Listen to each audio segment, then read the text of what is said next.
Arpad Sabo was 23 years old on the spring of 1944 when he was serving in Italy.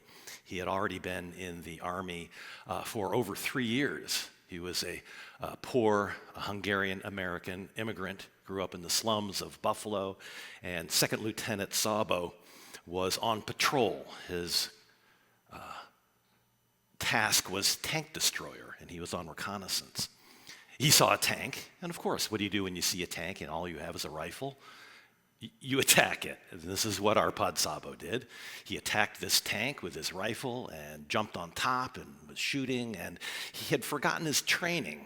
He told me later, when he was recounting this story to me, he said, "I forgot my training. It was really dumb to attack a tank and jump on top of it because tanks always travel in pairs." And he said, so while I was on top of the one tank, there was a tank behind it shooting at me. It hit his rifle and it blew up in his face, and so he's unarmed and he jumps down. He finds his sergeant. They get a rocket-propelled grenade and they attack the second tank, which then retires. So because of his actions, Arpad Sabo won the Distinguished Service Cross for heroism in battle. And he told me that the first time he did it was courageous. It was, but he said it was foolish. It was a little bit too courageous. You don't attack a tank with a rifle by yourself. And he said, but the second one was more in line with what you're supposed to do. You think about it, you gather allies, and then you go into action. Arpad Sabo eventually changed his name. He didn't like being ethnic, and so he changed his name and all of our names to Shear. That was my dad. One of many. I have relatives that go all the way back. Methodist theologian Stanley Heuerwas states, ethics is often thought to deal with big questions and dramatic choices, but in fact the most important and significant aspects of our lives is to be found in everyday. The everyday is made every day by the promises we make, which may not seem like promises at the time, but turn out to make us people that can be trusted. Some trust comes through small acts of tenderness that are as significant as they are unnoticed. It makes a difference that I am told, I love you, before I leave for the day, even though the declaration may seem routine. It is often routine, and that is why it is so important. End quote. It is often routine, and that is why it is so important. We study ethics in order to know how to improve the quality of our lives and the world we live in. There are several branches of ethical theory that are the subject of study in college ethics courses like the ones I taught. The theory I want to speak about to you this morning is called virtue ethics. In virtue ethics, virtue is not just a particular action. It is a state of mind. A virtue is an outlook, an attitude, a quality of action, a learned disposition to reason and act in a certain way. A little bit different way of thinking about virtues. We are not born with virtues. Virtues are freely chosen, and so they can be consciously and rationally cultivated. They aren't biological inheritances that some people naturally possess while others don't. Our upbringing, education, and our social life can contribute to our ability to acquire virtues and to practice them. But virtues are rational, educational. They are social skills, a kind of practical wisdom, whereby cultivating and practicing them, the result is that we can experience a deeper level of well-being. Being virtuous enables our lives to flourish. Aristotle had a lot to say about virtues. He uses the word eudaimonia, which means human flourishing. So whenever that word appears in the Greek and in Aristotle texts, they always, or should, translate it as human flourishing. Often they translate it, and this is why I'm making this point, as happiness. And human flourishing is different than happiness.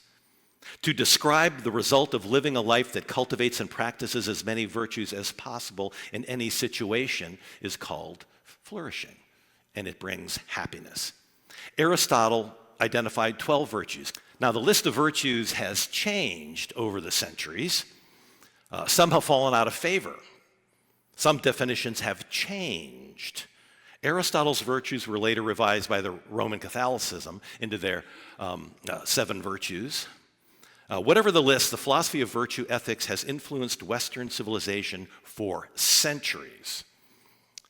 In Aristotle's ethical theory, the best virtuous action is a condition between excess of virtue and a deficiency of the virtue. So you see the virtue is in the center, and then too much and too little on either side.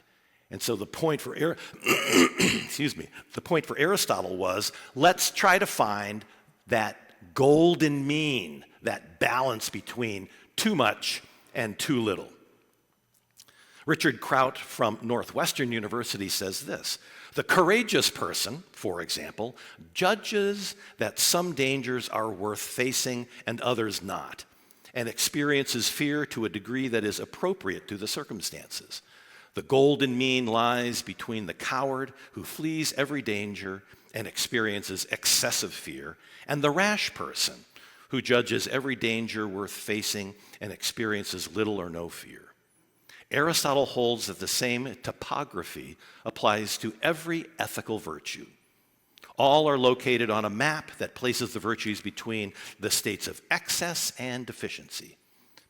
Aristotle is careful to add, however, that the mean is to be determined in a way that takes into account the particular circumstances of the individual.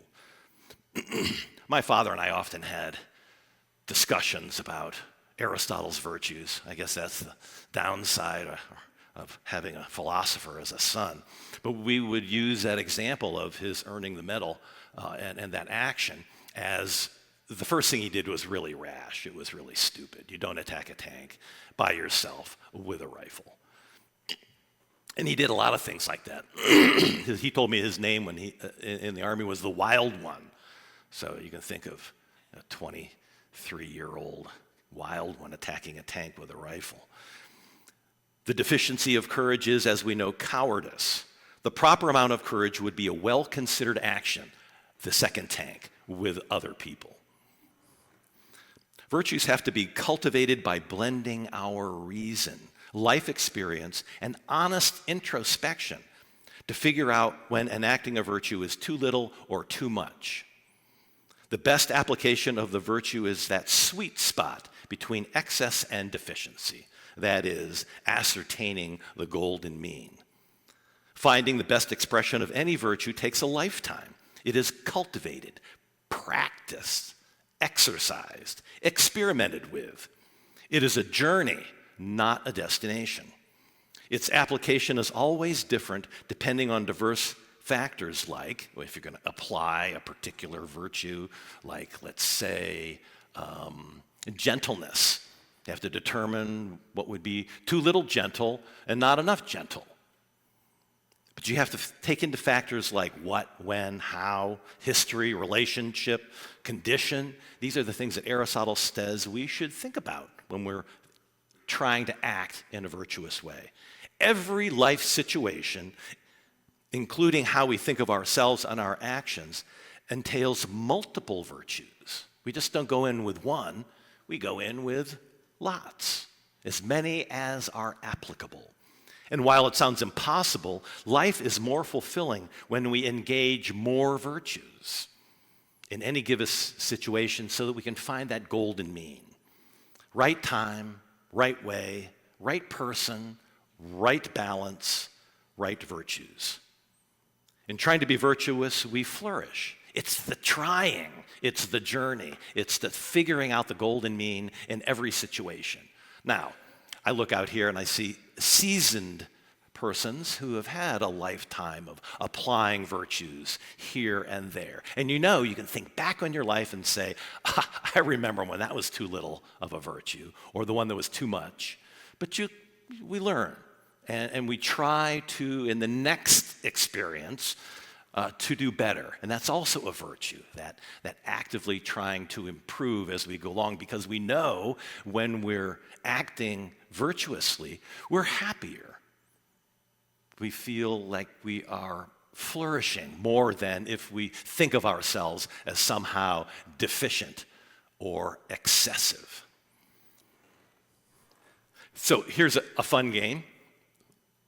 Anyway, it's something I do with my students, and I would have them write down the virtues, and we would discuss which was too much and too little.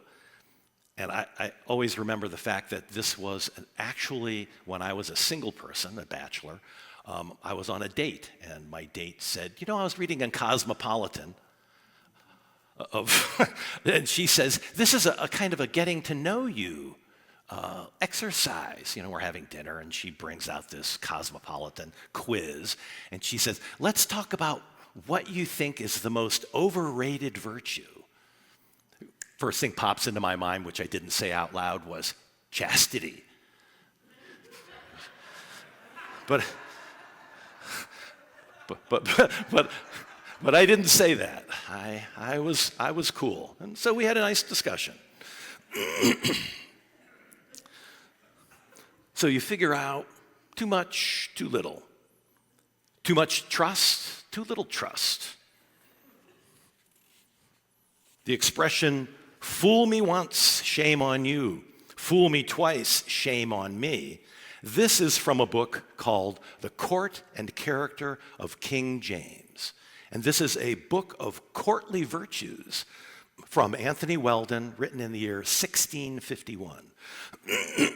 Another famous quote is carved into the lintel above the entrance of the Temple of Apollo, the most important building at the center of the ancient world in Delphi, Greece. These words have deeply influenced Western civilization for thousands of years. In Greek, the words are carved nothesieuton, or translated, know thyself. Know thyself. This the self-knowledge that we have of the quality of our actions in our social landscape is a necessary part of cultivating virtue ethics. Self-knowledge learns from how we virtuously interact with other people, and this introspection enables our human flourishing. I didn't say chastity, I just thought it. Virtues are rational, emotional. They are social skills, as well as a state of mind and a quality of action. It's not just the thing here as the mean, it's so much more. A state of mind, a quality of action.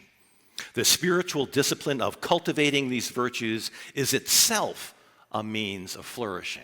So practicing virtues is a spiritual discipline.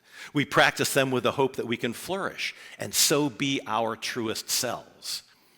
Let me continue to mix my metaphors. Living well by cultivating virtue is the recipe for happiness. Philosopher Daniel Hayborn at St. Louis University states, quote, there are roughly 2 philosophical literatures on happiness, each corresponding to a different sense of the term. One uses happiness as a value term, roughly synonymous with well-being or flourishing. The other body of work uses the word as a purely descriptive psychological term, akin to depression or tranquility. Philosophers who write about happiness typically take their subject matter to be either of these 2 things, each corresponding to a different sense of the term. First, happiness is a state of mind, and second, a life that goes well for the person leading it, end quote. And so I suggest revising the rather shallow usage of the word happiness as just a feeling, always a feeling, popularly understood as a life that gets what it wants. This kind of happiness is, for me, a recipe for unhappiness, because life doesn't care about our desires. Life doesn't care about our goals, needs, or wants. Like Mick Jagger sang, You can't always get what you want. Life isn't fair. Suffering is a part of life. It is not punishment. Virtue looks at suffering from the perspective of flourishing. We don't have to feel happy to flourish. One can still flourish with illness and grief with the attitude of virtue, patience, compassion, high-mindedness, gentleness, friendliness. These can all be practiced even while you're sad, suffering. A little story collected from a collection of Jewish humor. Once upon a time, a group of Hasidic pilgrims, these are the very orthodox guys, you see them sometimes, not around here, but at the airport with the big hats and the payim, the long frontlets of their hair. And so they're having a discussion. These pilgrims are arguing among themselves, group of men, of who had endured the most suffering, talking about their suffering. And so they were arguing about who was entitled to the title, most entitled to complain. And they couldn't decide, so they asked the rabbi, and the rabbi told them this story. On the day of judgment, each person will be allowed to hang one's sorrows on a branch of the great tree. After having found a limb upon which they might dangle their sorrows, they are then invited to walk around the tree so that they may search for sufferings preferable to their own. Drop yours off, pick up another. In the end, each person reclaims their own assortment of sorrows and sufferings rather than those of another. The rabbi concludes the moral of the story saying, sufferings are beyond comparison, and though our own sufferings influence the kind of person we are, they are not everything that we are. A spiritual discipline cultivating the virtues amidst suffering enables us to flourish. Again, Professor Hayborn says, what we need in order to live well is a mindful appreciation of the way in which the good things in life, such as friendship, pleasure, virtue, honor, and wealth, fit together as a whole. In order to apply that general understanding to particular cases, we must cultivate, through proper upbringing and habits, the ability to see on each occasion which course of virtue action is best supported by reasons. End quote. The choices and actions that lead to a flourishing, fulfilling life are found in the spiritual discipline that rationally cultivates a virtuous attitude, outlook, or state of mind. Professor Hayborn provides an example. Consider a juror who must determine whether a defendant is guilty as charged. She does not have before her mind a quantitative question. 1 out of 10. Where she is trying to decide whether the accused has committed the crime, and is not looking for some quality of action indeterminate between extremes. Nevertheless, an excellent juror can be described as someone who, in trying to arrive at the correct decision, seeks to express the right degree of concern for all relevant considerations. She searches for the verdict that results from a deliberative process that is neither overly credulous nor unduly skeptical. End quote. In virtue ethics, it is not possible to write a book called Handbook of Virtue Rules. It won't serve. There cannot be such a comprehensive guide to wise decision-making in every situation. We might try something in one situation and it works really well as we apply one of these virtues of gentleness or friendliness or truthfulness in one situation, and we say, that worked really well. That person came back and said, thank you for speaking with me about that. And then you try the same thing to another friend in another situation, and they might come back and say, that was probably the dumbest advice I ever got. Because cultivating the golden mean has been practiced for thousands of years, one can find helpful hints. One traditional suggestion is to give each person or situation enough thought. Let me consider this. The impetuous person shortchanges rational deliberation, and so doesn't make a reasoned choice. The other side is the person who overthinks it and makes an ethical choice that is insufficient or weak or inadequate.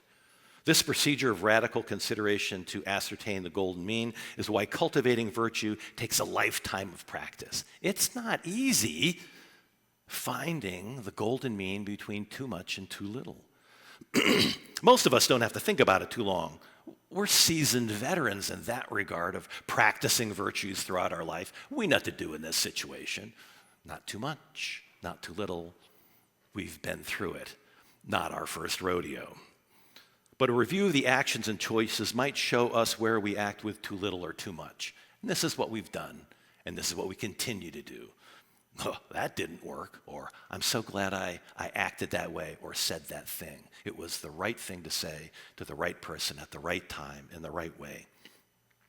You have a better chance of realizing happiness if you can see yourself as a dynamic agent of your own progress. Find the person you want to be. Identify the characteristics of that person you seek to emulate.